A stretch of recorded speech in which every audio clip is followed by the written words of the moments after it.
What up, everybody? Welcome to another episode of the Zoommates podcast. This is the podcast where we're just trying not to get canceled. I'm one of your hosts, Nick Eden, and to my side, I got my main man, 100 grand best friend for over 20 years. The streets are calling him, and they're calling him Cinco the Villain. The ladies are calling him the Philosopher Chocolates. He is D'Artagnan himself. What up, Felt 5? And he's fresh off of vacation. What's going on, man? Not quite fresh off of vacation, but I'm off of vacation. You know what I mean? We went earlier in the week, and it was pretty good, man. And then when I got back to life was like, let me give you a couple of uppercuts to compensate for stepping out on regularity for a couple of days. So, man, look, I'm back at square one. Well, not necessarily. At least you got a couple of days to like kind of refresh yourself. Like, bro, I always say, man, like it is a real thing that you actually need a vacation from the vacation. Like you need like a couple of days to kind of just decompress. And the funny thing was, I scheduled a day after, so I could not have to go to work immediately following the vacation. And when I went back to work, it was still like, hey guys, we got this for you, we got that for you, we got this for you. So They was like, hey player, good to see you back. Since you've been gone. Right. Here's your 12 hours. Right. So in the meantime, I've been getting my ass actually handed to me. Like, bro, this week has been.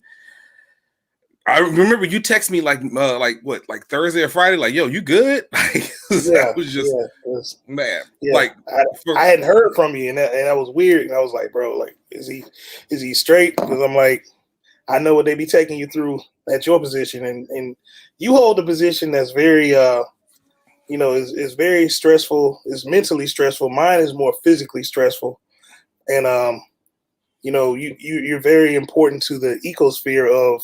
What I like to say that the ecosphere of getting some of us in great places and positions. So, we need you to stay up, brother. I mean, I get it, bro, but at the same time, it's killing me. Like sometimes I just want to throw bro. I was cleaning out my car the other day and I found my old Amazon vest. And I was like, it was all so simple. Right. I could just deliver some packages and listen to podcasts and well, no, I'm not getting Sirius XM radio anymore. Yeah, but yeah, man, like it just, I get it, and I don't take it lightly because I know that it's not. I mean, while there are many of us in the space, when it comes, there's actually a lot of Black folks in HR and talent acquisition. The problem is, very often we are not the final decision maker, but we can still advocate for people, right? Yeah, so that's important though. That's very important. Yeah, but it sucks because it's like a large part of your week is based purely around advocacy, and it's just like it's cool, but it's still like it's taxing. I understand. I definitely understand how it could be because I mean, they're always probably putting an extra obstacle in your way as to why not to hire a certain type of person. And even though you definitely vet the people, I'm not saying that you just putting any old body in a position.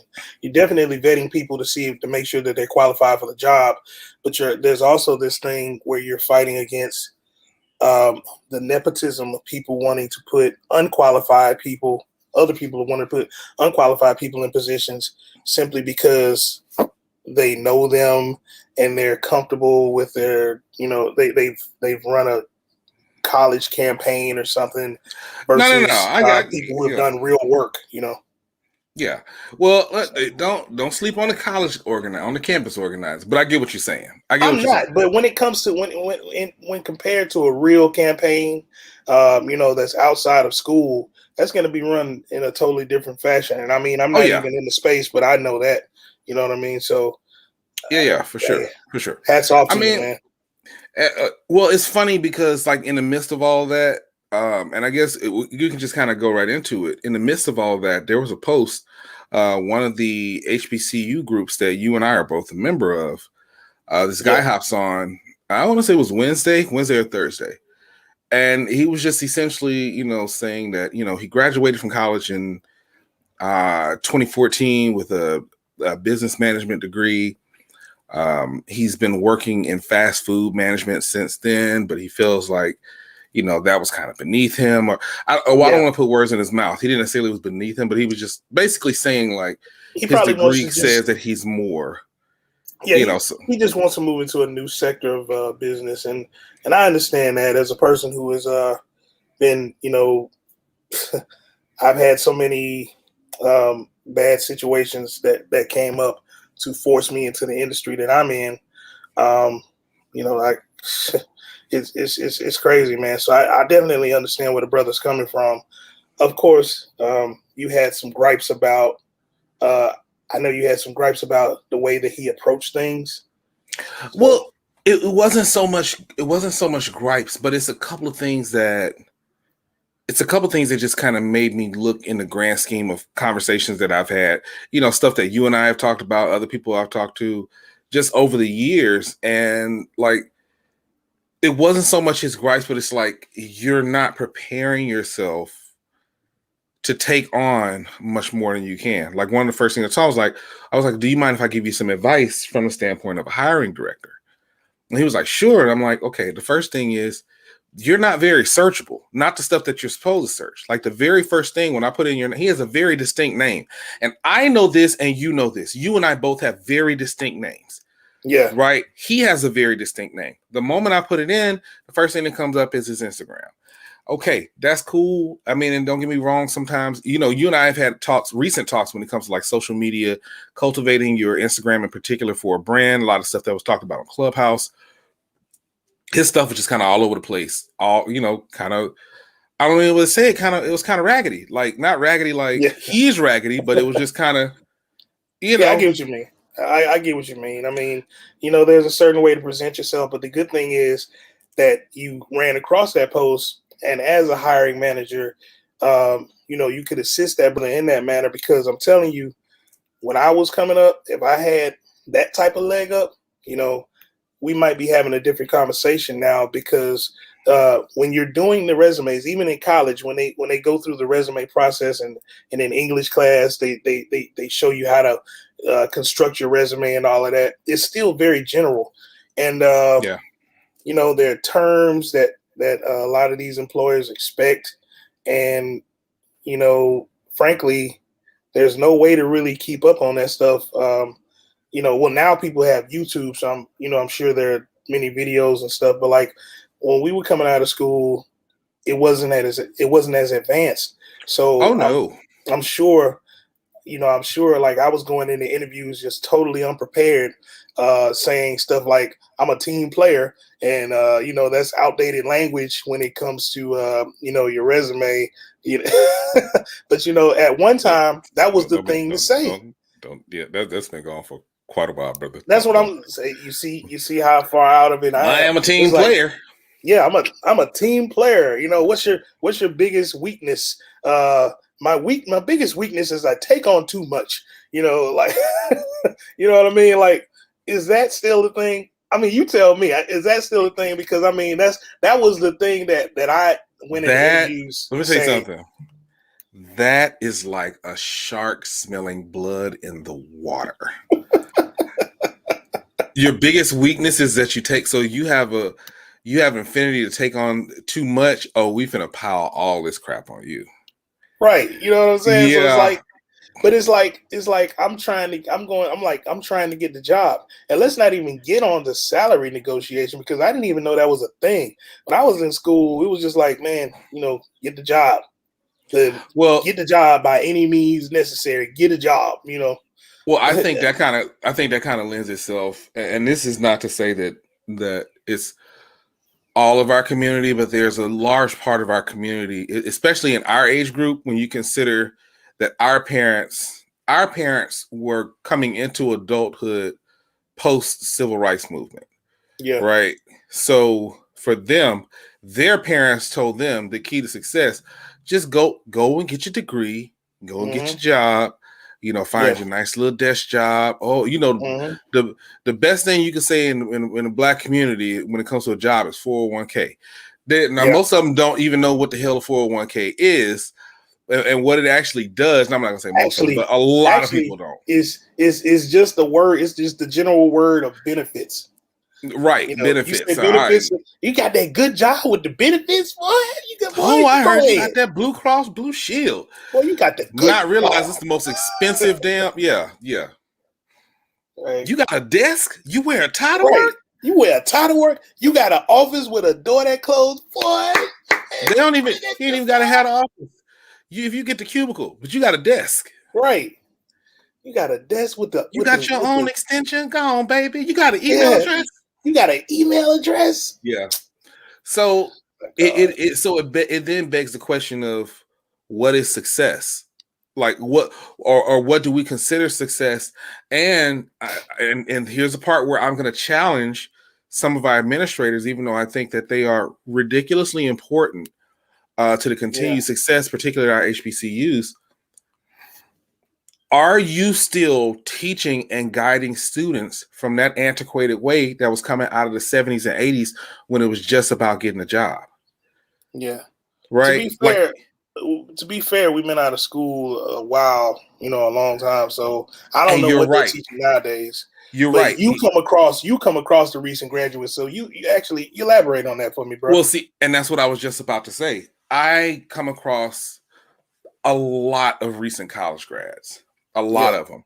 And what I will say is this generation of like college grads within the last 5 years or so, they are very much so. And that was only some slight shade. You said we've been out of school a long time, but I get what you're saying. But it's us. I'm not shading anybody. I'm shading my damn self. Yeah. They are much more ambitious. Particularly our young Black men, women, and non-gender conforming individuals, they are much more ambitious and going for the big job. Whether they may be particularly qualified for it or not, the fact that they're going for it and they are brazen about it, it is impressive.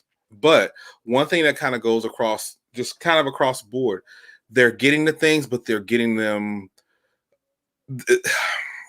because they have access to the internet. It's a little easier for them to get it. And that's not to say that we didn't have access to the internet. Come on, let's stop. But it was different. It was different then, man. Like the internet has grown into this was pre the only social media that we really had. We had like Facebook, like introductory Facebook, and we had College Club, which is no longer around. We had MySpace. But you got to think, I was out of school by the time Facebook really jumped off. Oh, okay, yeah. Like back when you had to have the school email address to have a Facebook account. Yeah. That I had like the first year Facebook was a thing or something like that. I was probably still in, but like it's what are we going? I mean, for what it's worth. I was so out of the loop. Oh gosh, I was so terrible in college. I didn't even know what my school email address was. Until that shit was damn near deactivated. I didn't either. I had to go down to the office and be like, could you give me my kids online credentials? Oh my gosh, your online. Oh yes, don't give me an online credential. But it's funny now. I look at it and it's like Paige is officially a first grader now, and she's got an email address. Like that shit is crazy. That is crazy. The kids are getting email addresses now. Yeah, like my son, like for his virtual learning, it's like we had to set him up with his email, and that was a process even within itself. I'm like, wow, this is a lot different than the pandemic has changed a lot of things. Oh yeah, it has. But I think that's where a large part of the frustration is, because to your point earlier, when it comes to what these kids are learning now, there's a little bit more in terms of what they're learning in the schools, but a lot of that stuff they're pulling from outside resources. YouTube. And then it also depends on the school. We talked about this a few weeks ago.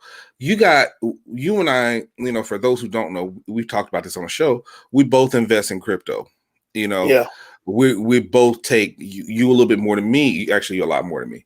Take the time to like really learn crypto and learn the space, learn the ins and outs of it. Yeah, we're still having a conversation. Yeah, you are obsessed, but it's good.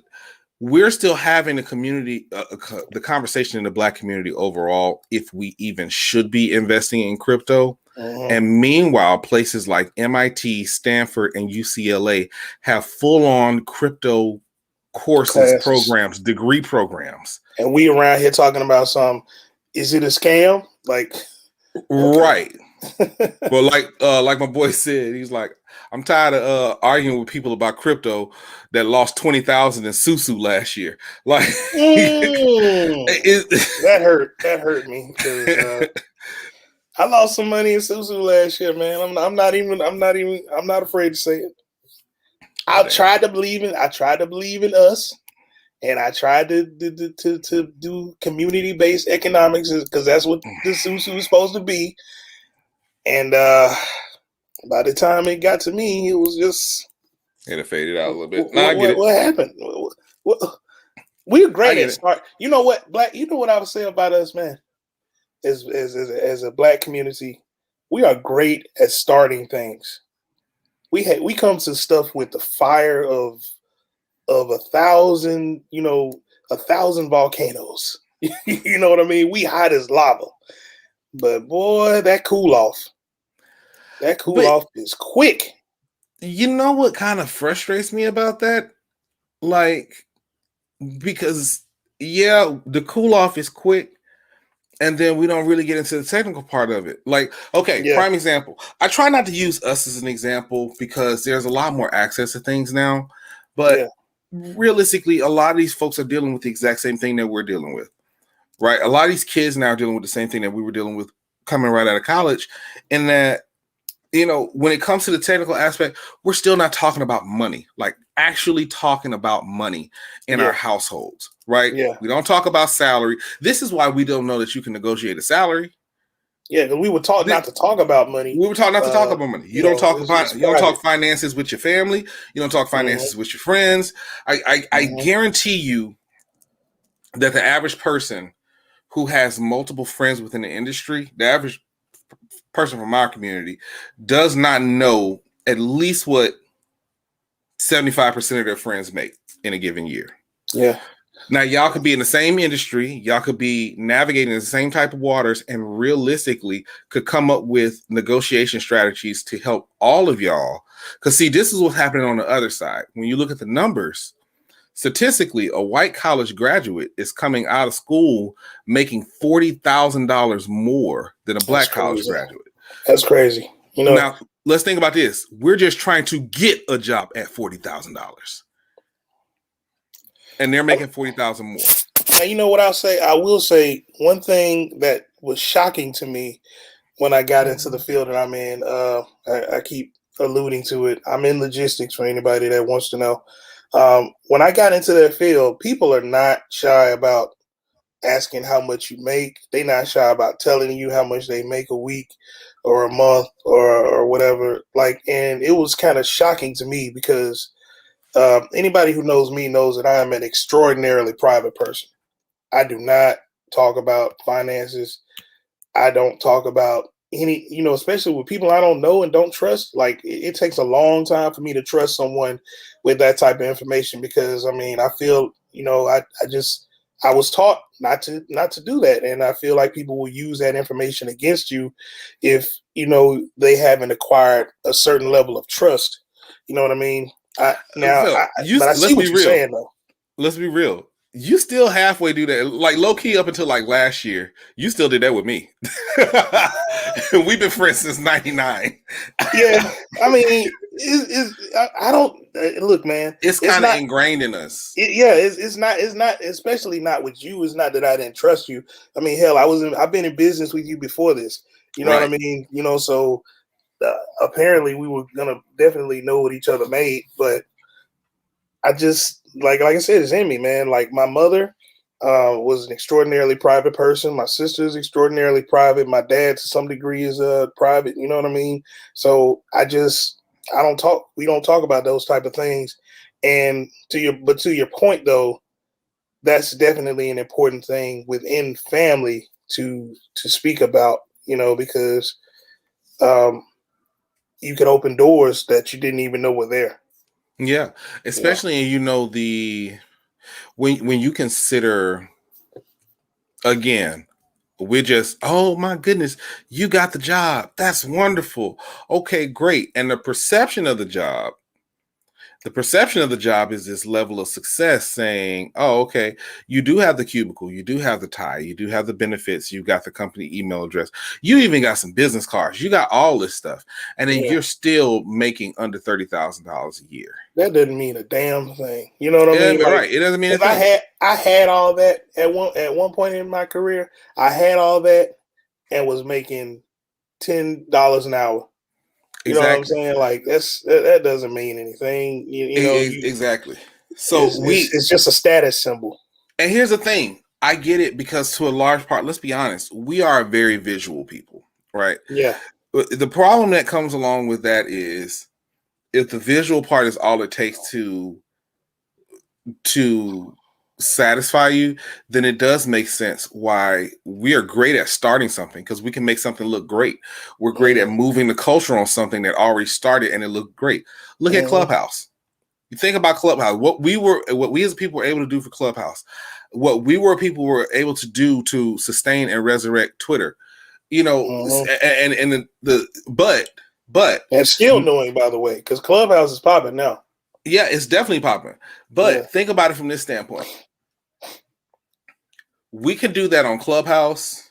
We could do that on Twitter, simply by going to a space and talking to each other, right? We can do that. So let me ask you a question. Why don't we do it for Black Planet? Because Black Planet looks a fool. And to Black Planet's credit, they redesigned the app. They did redesign the app. It looks a lot better. I've been on there a couple times. Yeah. But if it's really just everybody has the same access. It's on your iOS store. It's on your Google Play store. Everybody can download it. Everybody can sign up for an account for free. We do know at one point Black Planet was pop. We were a lot. Yeah. We were in our early 20s when Black Planet was popping. So we know it has the propensity to do that. We see it done with Clubhouse. We see it done with Twitter. We see it done with Facebook, Instagram, and all these other places. But because of if the visual is not right, we're not doing it. And my argument is that we get so wrapped up in the visual of things that we forget about the technical part of it. I have this wonderful job, but Brad, who is 6 years younger than me with no experience, makes $40,000 more than I do, which means that over the course of 10 years, he's going to be able to accumulate $400,000 more wealth than me over the course of 10 years. Nearly $500,000 more in wealth. How do you think we'll ever get out of this wealth gap? And I don't really have the answer, but I mean, I will push back a little bit as far as the when we're talking about the apps. One thing that particularly Black Planet needs to do, I have it on my phone and I go to it from time to time. Pulling it up now. The functionality of it is, I mean, I'm not saying that the functionality is bad, but it's definitely not where like Black Planet and Cine Cine is a good looking app. Cine is a good looking app, but it's not functionality of it is not there. You know what I mean? I just feel like we need to push a little bit further when it comes to the functionality, because unfortunately, a lot of the people who are going to be using these apps are looking for ease of use. And people like us who would be willing to push past, some issues to support some Black networks are few and far between. I mean, as far as a complete user base. But as far as the wealth gap goes, you're right, man. Like, we need to talk about these things. We need to talk about salary negotiations. We need to try to open doors for ourselves because, like you said, that's why the working poor is middle class. The working poor as a white person is middle class to a Black person. You know what I mean? Straight up. It's crazy, man. Like, yeah, I mean, there's so many. I mean, and it's not just a problem with us. It's a whole ecosystem that's designed to make it that way. You know what I mean? Like, even from people looking at folks' resumes, and if their name starts with a La or Shah or or something like or cha something like that, the resume instantly gets swiped to the left or clicked off or whatever. You know what I mean? By a lot of people. Sight unseen as far as qualifications go. So there's that. I mean, just even looking at it now, it's just like there is just so much. It's so much. And the one thing I will say, if there was anything good to come out of last year, is that it did make, even though a lot of that stuff was surface stuff, it is calling people to task in terms of, oh yeah, we're putting Black Lives Matter on our company website. Yeah, but what are your HR practices? Or, exactly. Yeah, we hired a diversity and inclusion officer, but okay, how much staff do they have? What power do they have on your executive board? How are people being held accountable to them? It's these types of things that, so that, because here's the thing, I don't give a damn what your name is. Because I know this much. I know this much. I don't. But I know this much. If y'all can sit y'all asses there and name all the houses in Game of Thrones, then you can pronounce LaQuisha. You know what? I've said it before. I'll say it again. It's about your motivation to do it. I get so sick of people being like, "Oh, I'm just gonna give you a nickname." No. Yeah. If you can pronounce all them damn houses that I can't even pronounce on Game of Thrones, then you can damn sure pronounce, some names out here if you just put the effort towards it. Let me make sure that I make this clear. I wasn't saying I'm not giving any passes to these people for doing that. Like I'm just saying for the audience. Like I don't want anybody to think that I'm giving any passes for anybody passing on somebody's resume because of their name. Because I mean, some of these people that are lauded and celebrated is named Krishny Kunyakov and like all these K's and all these daggone Russian, you know what I mean? Like, and all those people are, of, like Anglo descent. You know what I mean? And it's not a problem for them. So why should it be a problem for, like you said, LaShawn? You know what I'm saying? Ladarius. You know what I mean? Like Lucretia or whoever. You know what I mean? Hell, I think there's a character in Game of Thrones named Lucretia. So y'all should be familiar with that. Y'all should be familiar with it. You know what I mean? But like I said, it's an entire ecosystem, designed to keep us down. Like, I mean, hell, the minimum, even the minimum wage, like there's an active faction right now, called the Republican Party fighting against paying people fair wages. You know what I mean? Like it's crazy. But here's the thing. I'll also say this. We cannot, and we can get into a political discussion, but what we cannot do is we cannot give the Democratic Party a chance to skirt past their responsibility on that, because y'all could have eliminated the filibuster a long time ago and gotten the minimum wage passed through. Period. Yeah. I mean, it was interesting to me, to find out that like the minimum wage was started at 25 cents in like 1938, and it's only risen like $1 or something per like decade, like because it's like $7.25 now. And then what's crazy? Meanwhile, the cost of living has risen exponentially beyond that. Well, see, I think a big part of it, and when we had, and this is the reason, and I caught flack about this years ago, and I sat back and I looked at it and I was like, okay, I'm starting to understand why I caught flack on it. Because I was against the fight for 15. Yeah. The reason that I was against the fight for 15, I just don't think that I conveyed that message very well. And I'm pretty sure if anybody were to go and listen to any of the old show that I was on, you'll probably hear those discussions. And call it age, call it wisdom, growth, learning how to convey a message a little bit more. I'm glad you came around on that, bro. Well, no, here's the thing about it. I still feel the same way. But again, I didn't convey my message very well. Right. Think about it from this standpoint.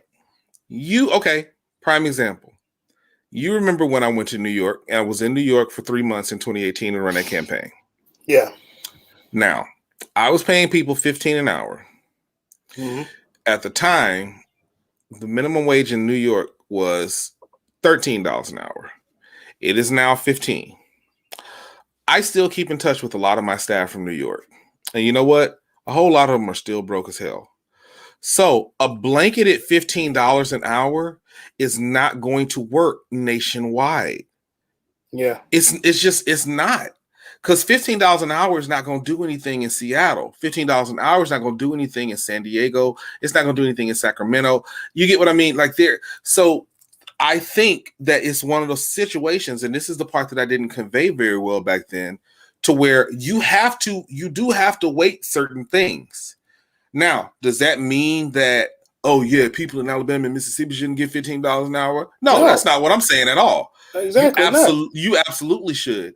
But if you're living in, because bro, there are people that make, $15, $16, $20 an hour in Sacramento, and they live in a car. Yeah. So I think a lot of times when we talk about these things, we kind of put ourselves in our bubble and how that minimum wage raise is going to affect just us. And in effect, we're not doing people overall a justice on that. No, I need to look at the cost of living. I need to think. We were talking about a friend of mine, bro. What he makes on the West Coast, it sounds great to a nigga in Mississippi.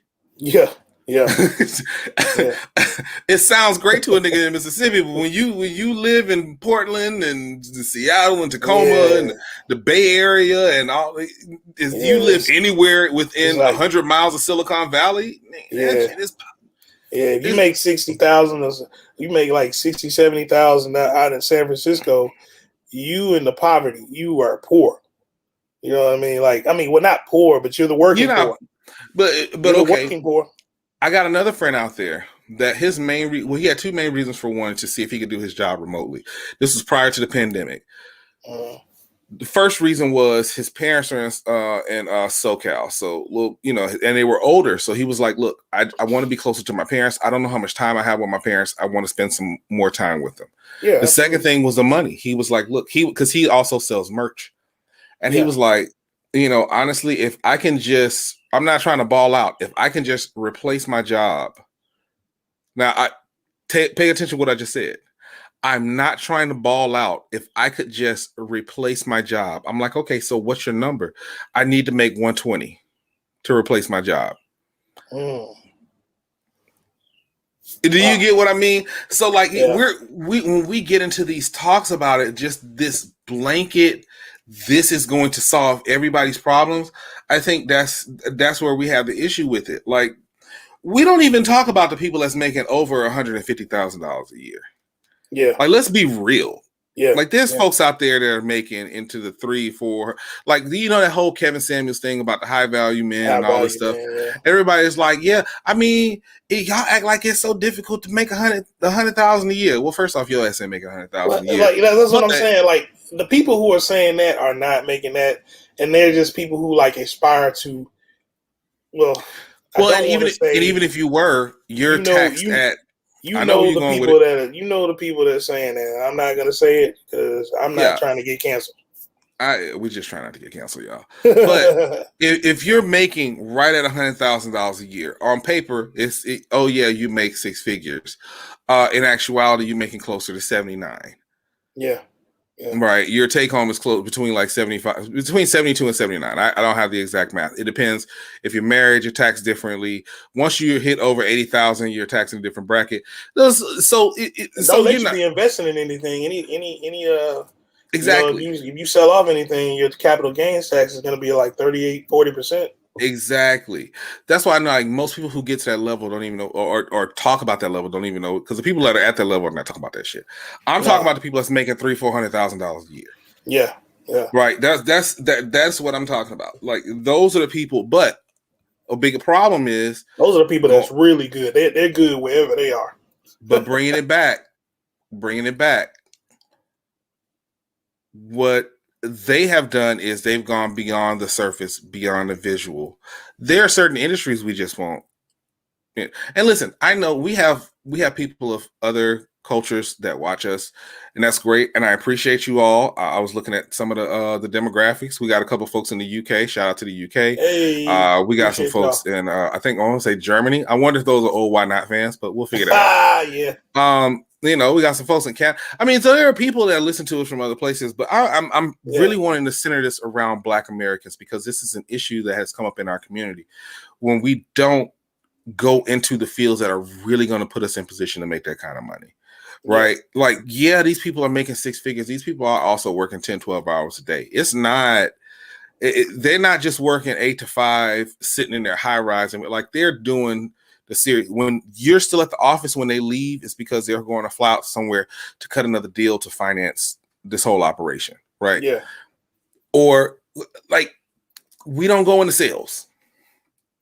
Yeah. So, and the ones of us who do and are able to break through, make a whole lot of money, and then they're just like, man, fuck y'all, because y'all don't, I tried to tell y'all about this. You get what I mean? Yeah. You talk about the app, like Black Planet, things of that nature. We're represented 3% in STEM. Like, I mean, of course we're gonna, we definitely need to get more of a presence. I was listening to a Clubhouse room the other day, and there was a bunch of people in there talking about AR and getting into like XR, AR, type of ventures. There was a guy on there from Harvard, and he was basically saying like, how can I get the message to those of us like this in the projects or in low income areas about this type of thing? And then the other person was like, well, I bootstrapped my way into this. And I mean, he was a Black person, the person who said that. They were a Black person. So I don't know. It's like we need to, you said 3% of us are represented in STEM. So I just feel like the message needs to be conveyed that this stuff is available.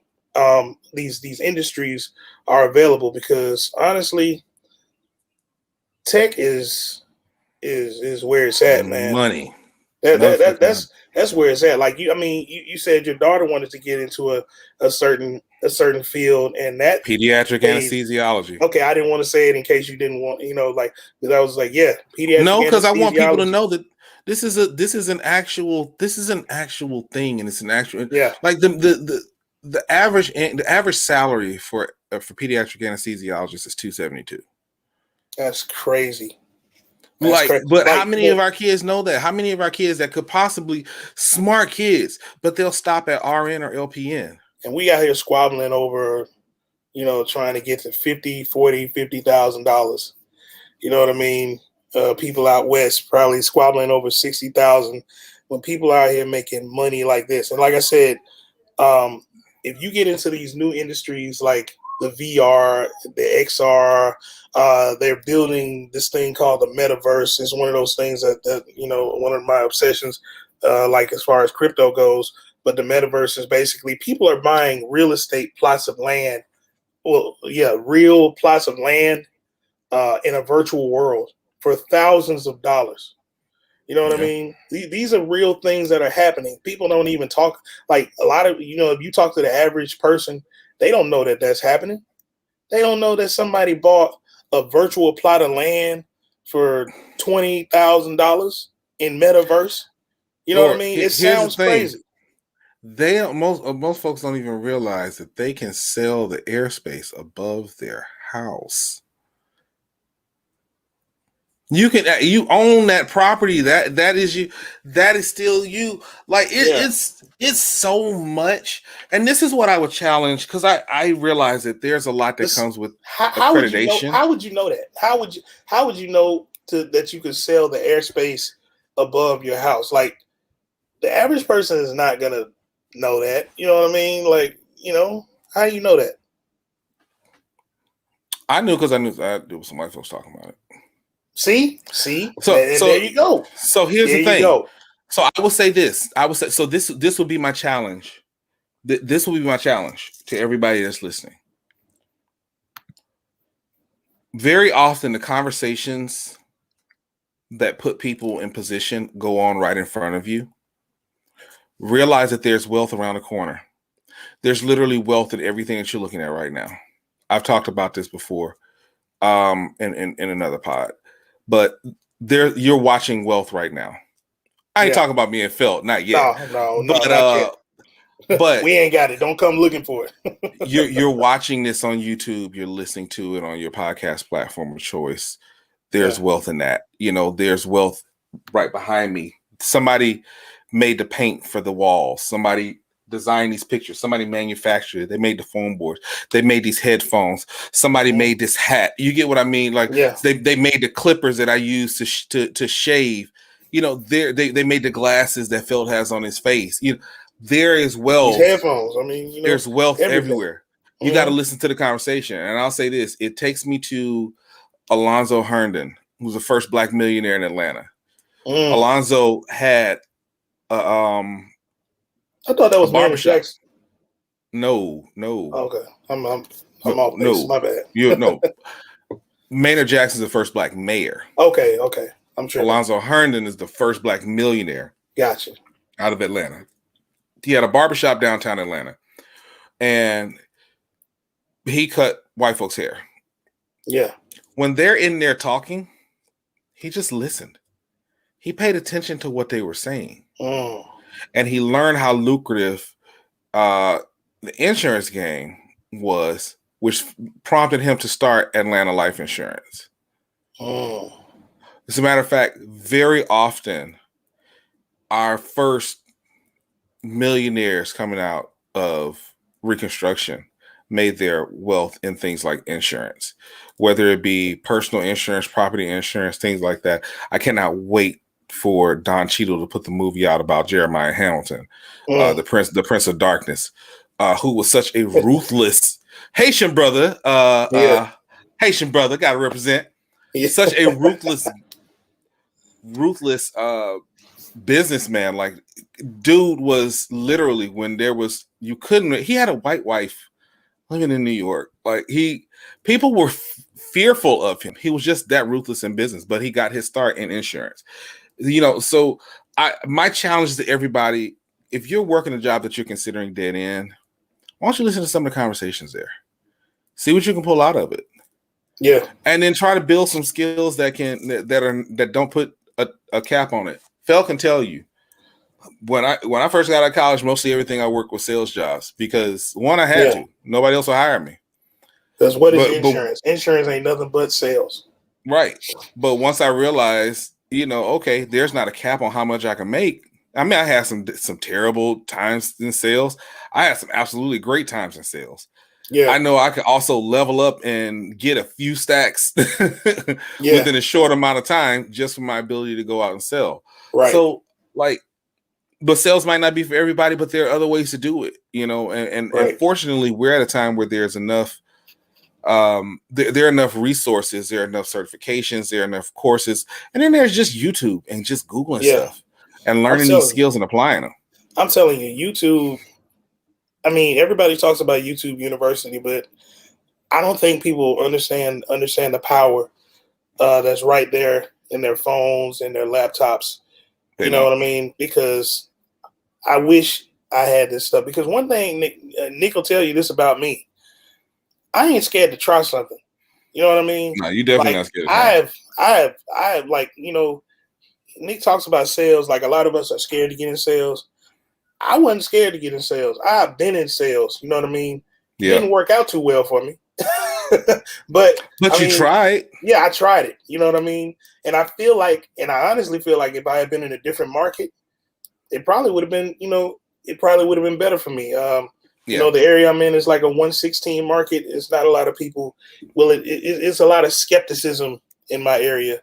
And you have a lot of people that don't want to sell, that wouldn't want to do business with you just because you look like it. Yeah, like exactly. Just because I have these, and just because I look like this. You know what I mean? I was about to say the hair ain't got nothing to do with it. Don't forget, I sold in that market too. That market's 51% Black, and I was selling a radio station at 100,000 watts that reached Alabama, Georgia, Florida, and Mississippi. And I had people in that very city tell me, I don't necessarily want your customer base here.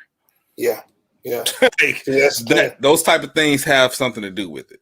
I've walked around business parks. Like, I've walked from business to business. I was selling insurance at one point, and I've had people slam the door in my face. I've had people, tell me to come back, and then when I come back, they just act like like what who are you? I never said anything to you. Look, I just spoke to you an hour ago, and you told me to come back here, and I come back here, it's an hour, Matter of fact, I show up early, so it's like 10 minutes till. I'll wait wherever you need me to. And they did not want to do business with me. I put due diligence in when I was doing sales. It's not for lack of trying, but like I said, this doesn't work out for everybody. It just doesn't work out for everybody. And like I said, I honestly feel in a different market, even in a different industry, probably would have worked out differently for me. But when you get to a point where you have to make some things shake, I didn't have time to keep trying things. I had to just do something that worked. Nah, you gotta do what you gotta do. Yeah. So I feel you. So yeah, that just kind of is what it is. I hope if anybody takes anything away from this conversation is that there's more out there than what you have right now. And absolutely. Here's the thing: if you are happy and satisfied with what you have right now, that's the point. That's what we're all trying to get. Success is relative. Success is subjective. So if you are happy where you are, then you've reached success. To hell with what anybody else thinks. Whatever your salary is, whatever kind of house you live in, whatever kind of car you're riding in, if you're happy, then success is that's success. That's what we're all trying to get to. But if success is based on a monetary value for somebody, then just realize there's more out there. There's much more out there, and there's a ton of wealth out there. And so this is why, Well, and I was just about to say real quick, and this is why I focus on I stress the focus on investment. Invest. And I don't even just mean cryptocurrency. I mean, look into, other alternate businesses, look into alternate investments, invest in yourself. Learning is investing in yourself. You know what I mean? Invest. That means so many different things.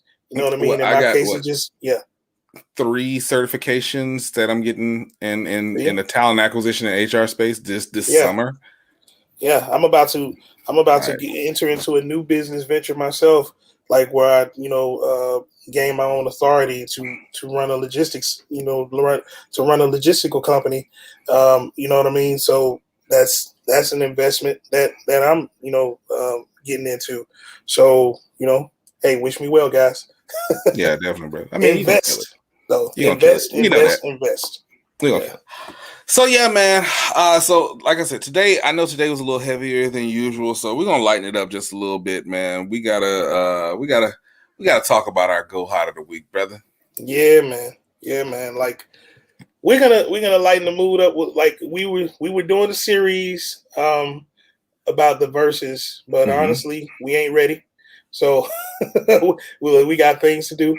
But so what we'll do, we have a different alternative for the go hot today. One of it, we're talking movies today, man. We're talking our black movie stars. You know what I mean? Like which ones movies got to go? If you got to pick, okay, if you got to pick between Denzel Washington movies, Will Smith movies, Samuel L. Jackson movies, Samuel L. Jackson, please say the Jackson, and Morgan Freeman movies. Y'all know y'all love Lean on Me. Y'all know y'all love Settle down now. Y'all know y'all love The Shawshank Redemption. Sam's. Which ones, whose movies go hot and who is going home? Somebody got to go home. Somebody ain't as hot as the rest of them. Nicholas, who goes hot or who goes home? All right.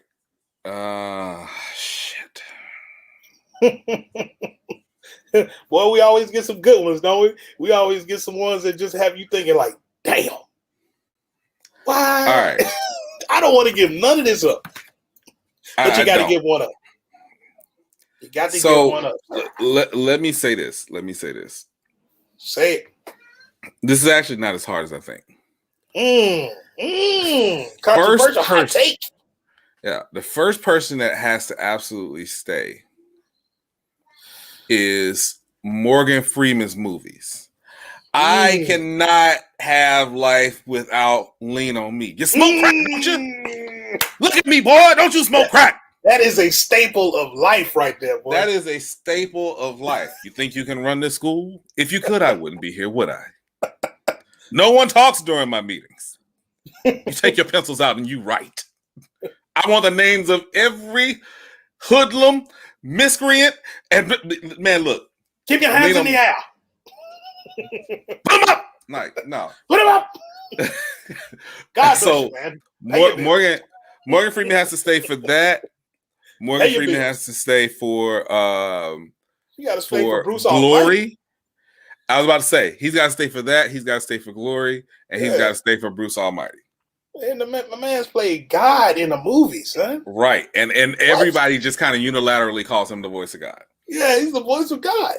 The second person whose movies have to stay, and I was teetering between two folks, but the second person who has to stay is Denzel Washington's movies for two reasons.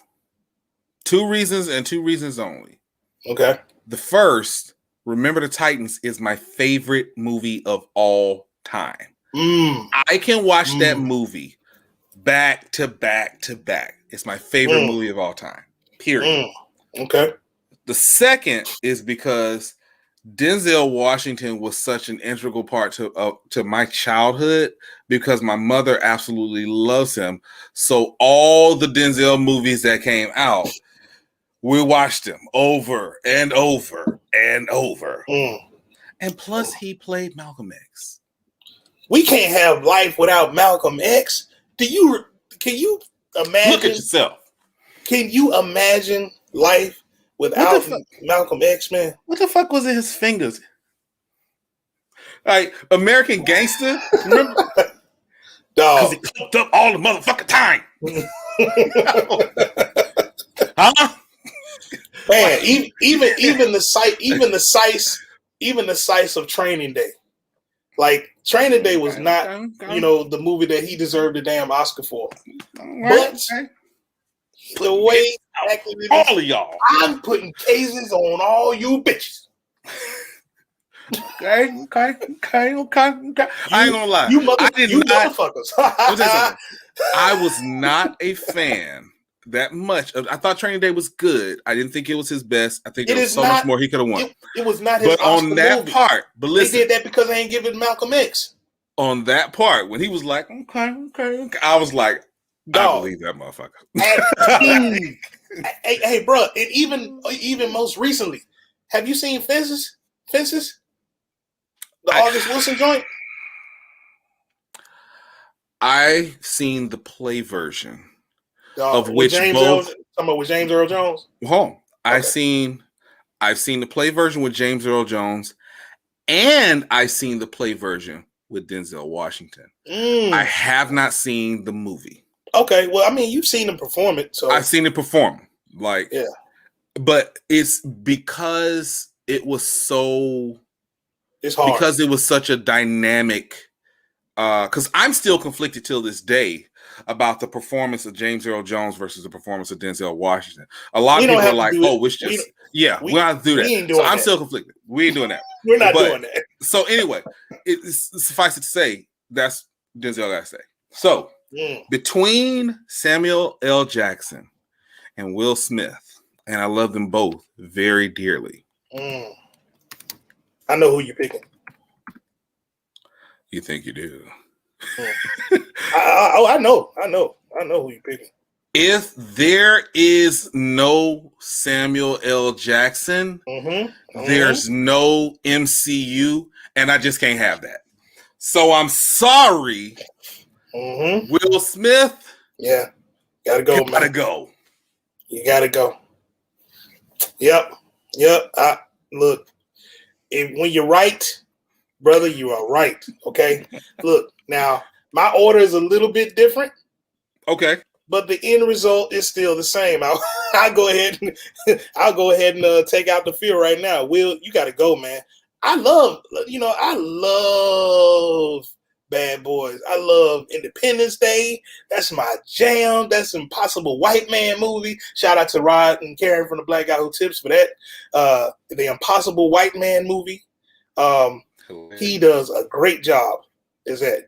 Oh, do I need to explain what the Impossible White Man movie is? No, you don't. Okay. I was about to say because we can go down that rabbit hole. No. Yeah. Shout out to my man Rod from Black Guy Who Tips again. Okay, so number one, we got to go with Denzel for me because his portrayal of Malcolm X is iconic on the level where every time I think about Malcolm X, I think about Denzel Washington's portrayal of Malcolm X. I don't really think about Malcolm. In my mind, of course, Of course, you think about it. It's kind of like Graven Willard. He did such a great job as Biggie. Sometimes you actually forgot what Biggie kind of looked like. Yeah, you know what I mean. I actually think of Denzel as Malcolm in my mind. Okay, so person who's next, like you said earlier, you gotta have Samuel L. Jackson in there because the MCU and also besides the MCU, that one scene in Coming to America that he was in. Freeze, you diseased rhinoceros pizzle. Who the fuck is this asshole? Like the way he delivered them lines. Like, bruh, Jungle Fever when he came. I hate you. And I do it. I do it. And then you gotta factor in what is it? I do it because I'm a School Days. Bruh. You gotta factor in School Days too. In School Days when he was one of the thugs in the corner at the KFC. Are you boys from Mission? Is it true what they say about Mission men? Boy, look, we are not anti-LGBTQ. No, but that shit was funny. Here. I'm sorry. But look, we're not legislating. We're not legislating movies by 2021 standards. That was a scene right there, boy. So, beyond the MCU movies, and his portrayal of Nick Fury is iconic. Iconic. Iconic. So now, of course, we gotta keep my man Morgan Freeman in here. Like he the voice of God now. Like he the voice of God. Like my childhood was peppered with so many viewings of Lean on Me. Like my whole goal in life was not to be like Sam's. I was like, okay, I cannot be like this nigga. I'm not finna be on no rooftop, about to jump off go on the jump. You smoke crack, don't you? Like, I was like, ooh, I cannot be this kid. So let me straighten up and fly right. You know what I'm saying? Like, I'm telling you, Joe Clark, the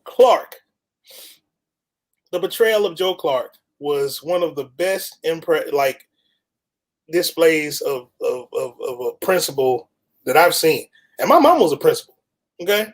I am Joe Clark is my hero. You know what I'm saying? Right next to my mama. You know what I'm saying? Like as far as principals in schools, like I was like, wow, I ain't never wanted to learn and do well on a test so badly as I did after watching Lean Over. It's like they think you are niggas and spicks and poor white trash.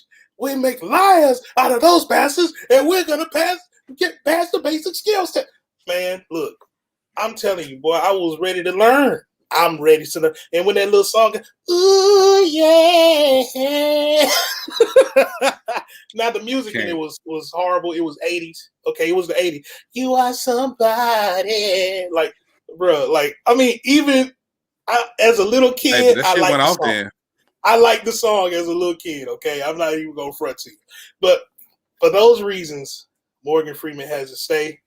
And as much as I loved Bad Boys, as much as I loved, and this is unpopular, as much as I love Hancock, as much as I love, I fuck with Hancock. You know, I love 7 Pounds. I mean, because honestly, that was the best black representation of a superhero. You know, the superhero we had on film at that time. We didn't have no, besides, unless you want to count Blade and Spawn, and those niggas were, they were some villains. So, but the only problem with Hancock was he had to bring in who was it, Jason Bateman, to fix him or something, and that was kind of that was a little weird. That was a little weird. It's like, and it's like talking about it now. I'm like, maybe, I'm giving myself more of a case to even put Will up out of here. Bad Boys 2. We already discussed that on the previous Go Hot. 2 of the greatest buddy cop movies of all time. Well, one of the greatest buddy cop movies of all time, according to Nick, and because he doesn't like 2. And Bad Boys for Life actually was fantastic movie, especially in 2020. It was probably the best movie that came out in 2020 on film. That I went to go see in the theater. Huh? It went 2019. That was 2020. That was like January of 2020. Yeah. Oh yeah, it was like hella, because I just remember stuff being open. See, that's what it was. That was in my mind. That was when we had hope for the future in the beginning of 2020, and then the world imploded on itself. So, so we got Bad Boys for Life. That makes sense. Independence Day, one of my favorite movies. You know what I mean? Loved it. Now, we're not talking about shows. We're just talking about movies. We're just talking movies. Yeah, I can't imagine life without the Fresh Prince of Bel-Air either. But weekend movies, Will, you got to get up out of here, man. Will, you don't go hot, you're going home, buddy. I know you're the $4 billion man. You shouldn't have done After Earth. You know what I mean? I didn't like Jaden's version of the Karate Kid. I like Jaden's music. Like Jaden's music a lot. I love the Icon joint. I think Jaden is a very talented young man. We're talking about Will Smith's movie, bro. Come on, you got come on. Look. I like Willow's music. You know what I'm saying? I like Jaden's Red Table. We're talking about Will Smith's music. No, I'm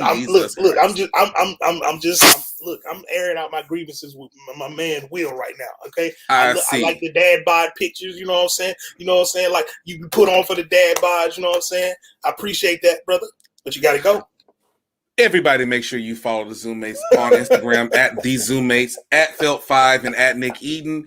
YouTube, the Zoommates podcast, and for the audio version, head over to anchor.fm /the Zoommates. One up, one down. We appreciate everybody. We took a week off. Back. I see you got to be back, but we got to cut this short. So, yeah, we got to go. With that being said, we will check y'all out same time next week. Take care. Peace.